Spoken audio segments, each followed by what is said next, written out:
morning, everyone. We're going to keep reading the Book of Three. We're on to Chapter 11, Flight Through the Hills. At first, Taryn offered to let Elenway ride Mellingar, but the girl refused. I can walk as well as any of you, she cried, so angrily that Taryn made no more of it. He had learned to be wary of the girl's sharp tongue. It was agreed that the white mare would carry the weapons taken from Spiral Castle, except the sword Dernwyn, of course, because Elenway had appointed herself its guardian. Scratching in the dirt with his dagger point, Fluter Flam showed Taryn the path he intended to follow. The hosts of the Horn King will surely stay in the valley of Ystrad. It's the easiest way for an army to march on. Spiral Castle was here, he added, with an angry jab to mark the spot, west of the river Ystrad. Now the shortest route would be straight north over these hills. Then that's the one we must take, said Taryn, trying hard to make sense of Fluter's crisscrossing lines. Wouldn't recommend it, my friend. We should be passing a little too near Anuvin. Our strongholds are close to Spiral Castle, and I suggest we keep clear of them. Now, what I believe we should do is this. Stay on the high ground of the western bank of the Ystrad.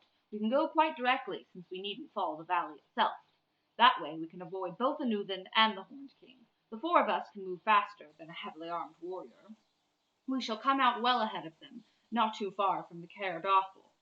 From there, we make a dash for it, and our task is done.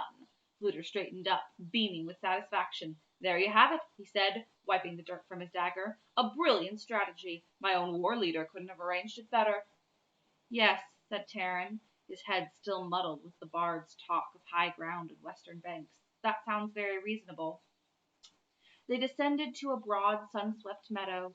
The morning had turned bright and warm, but dew still clung to the bending blades of grass.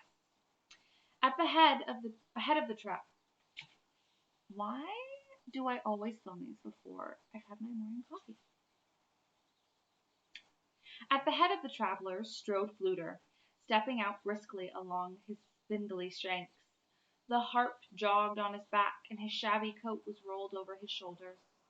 Elenway, hair disheveled by the breeze, and the great black sword slung behind her, followed next, with Gurgi immediately after. So many new leaves and twigs had stuck themselves in Gurgi's hair that he had begun to look like a walking beaver dam. He loped, swinging his arms, shaking his head from side to side, moaning and muttering. Holding Mellingar's bridle, Taryn marched last in line, except for the weapons lashed to the horse's saddle. The travelers might have been on a spring ramble. Elenway chattered gaily now and then, and Fluter burst into a snatch of song. Taryn alone was uneasy. To him the bright morning felt deceptively gentle. The golden trees seemed to cover dark shadows. He shuddered even in their warmth. His heart was troubled too, as he watched his companions. In Caer Dallben he had been dreaming of being a hero, but dreaming, he had come to learn, was easy, and at Caer Dallben no lives depended on his judgment. He longed for Gwydion's strength and guidance. His own strength, he feared, was not equal to his task. He turned for a last look in the direction of the Spiral Castle, Gwydion's burial mound. Over the hill crest, stark clouds rose, and two figures sat on horseback. Taryn shouted and gestured for his companions to take cover in the woods. Mellingar galloped forward. In another moment they were all crouching in the thicket. The horsemen followed along the crest, too far away for Taryn to see their faces clearly, but from their rigid postures he could guess at the livid features and the dull eyes of the Cauldron-born. How long have they been behind us? Asked Fluter. Have they seen us? Taryn looked cautiously through the screen of leaves. He pointed at the slope. There's your answer, he said. From the crest of the You guys, I really need to drink coffee before I try this. From the crest, the pale Cauldron warriors had turned their horses towards the meadow and were steadily picking up their way down the hill. Hurry, ordered Taryn. We must outrun them. The group did not return to the meadow, but struck out in the woods. The appearance of the Cauldron-born now forced them to abandon the path Fluter had chosen. The bard had hoped that he might throw the warriors off track and circle back again to the higher ground. Staying close to one another, they moved in a dog trot, not daring to stop even for water. The forest offered a measure of protection from the sun, but after a time the pace began to tell on them. Only Gurgi did not seem fatigued or uncomfortable. He loped steadily along, and the swarms of midges and stinging insects could not penetrate his matted hair. Elenway, who proudly insisted she enjoyed running, clung to Melangar's stirrup. Taran could not be sure how close the warriors were. He knew the Cauldron-born could hardly fail to track them, by sound if nothing else, for they no longer attempted to move silently. Speed was their only hope, and long after nightfall they pressed on. It had become a blind race into darkness, the moon under a moon drowned out by heavy clouds. Invisible branches grasped at them or slashed their faces. Elenway stumbled once, and Taran pulled her to her feet. The girl faltered again, her head drooped.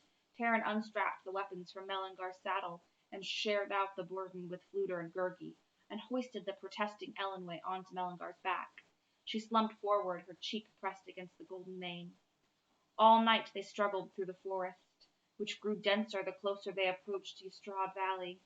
By the time the first hesitating light of day appeared, even Gurgi had begun to stumble with fatigue. He could barely put one hairy foot in front of the other.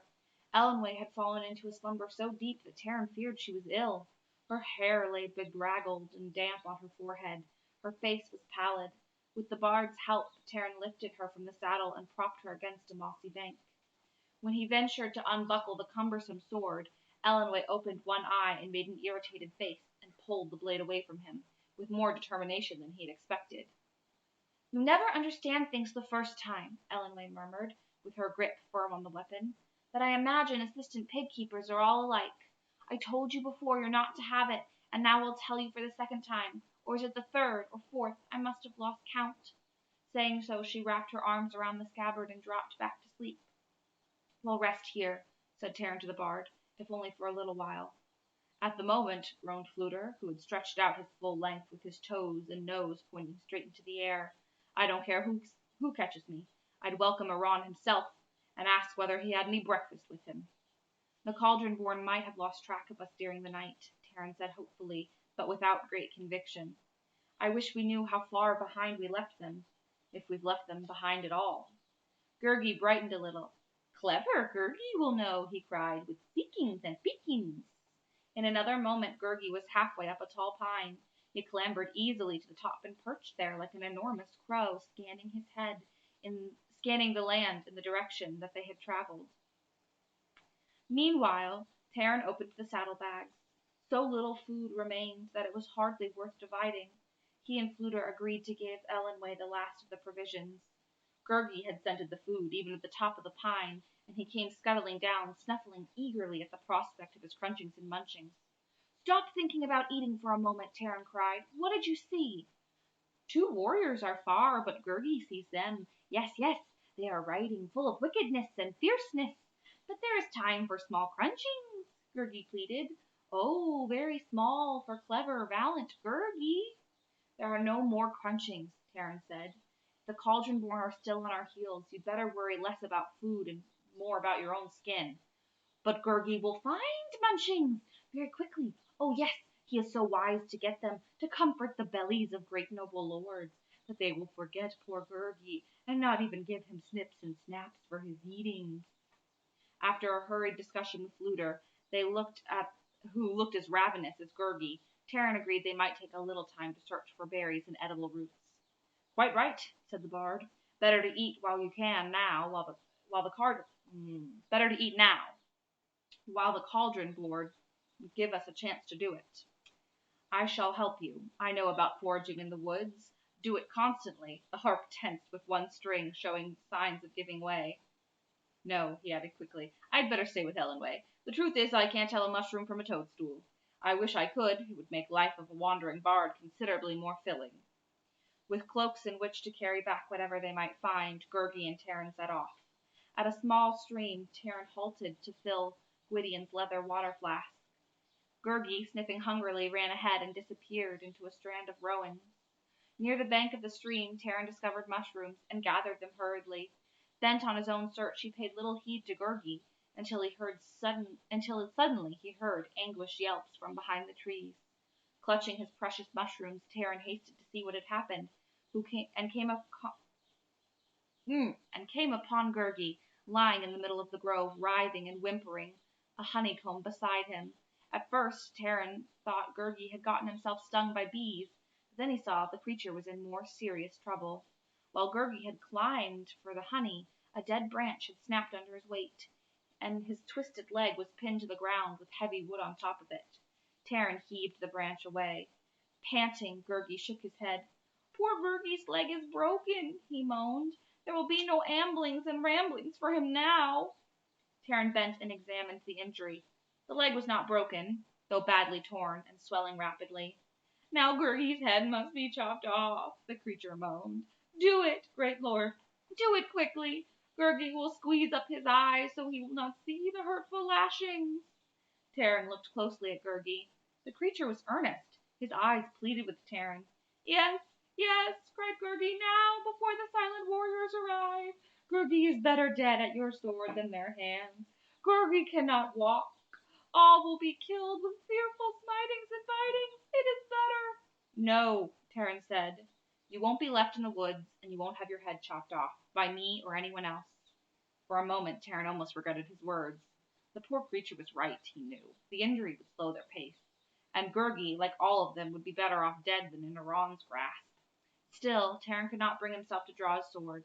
You and Elenway can ride Mellingar, Terran said, lifting Gurgi to his feet and putting one of the creature's hairy arms about his shoulders. Come now, one step at a time. Terran was exhausted when they reached Elenway and the bard. The girl had recovered noticeably and was chattering even faster than before, while Gurgi lay silently on the grass. Terran divided up the honeycomb and mushrooms. The portions were pitifully small. Fluter called Terran aside. Your hairy friend is going to make things difficult, he said quietly. If Mellingar carries 2 riders, I don't know how much longer she can keep up. That is true, said Terran. I can see nothing else that we can do. Would you abandon him? Would you have cut off his head? Absolutely, cried the bard. In a flash. A flam never hesitates. Fortunes of war and all that. Oh, drat and blast, there goes another string. A thick one, too. When Terran went back to rearrange the weapons so they could be obliged. Goodness.